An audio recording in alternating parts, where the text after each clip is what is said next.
আসসালামাইকুম। আপনাদের সামনে এমন একজন ভাইরাল শিল্পী আপনাদের মাঝে যুক্ত হয়ে গেছে, আমাদের পলাশ ভাইয়া। তো ওনার একটা গান করবে, আর ওনার একটা পেজ আছে, ওনার পেজটা সবাই ফলো করে দিবেন। ধন্যবাদ। জি ভাই, একটা গান করেন। যাই হোক, যেহেতু আমার বাইটি বলছে একটি গান না গাই পাতেছেন, আমি ইতিমধ্যে এটি মনির গানে গান যতটুকু জানার চেষ্টা করবো গাওয়ার জন্য। আমার গান কেমন হয় না কমেন্টে জানিয়ে দেবেন অবশ্যই, আর আমার জন্য দোয়া করবেন।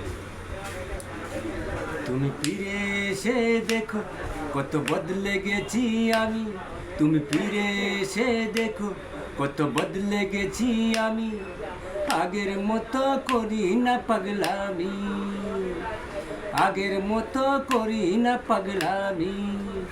তুমি চলে যাবার পর আমার ভেঙেছে অন্তর, তুমি চলে যাবার পর আমার ভেঙেছে অন্তর। হঠাৎ যদি হারিয়ে যাও তুমি, তুমি ফিরে এসে দেখো কত বদলে গেছি আমি, তুমি ফিরে এসে দেখো কত বদলে গেছি আমি, আগের মতো করি না পাগলামি।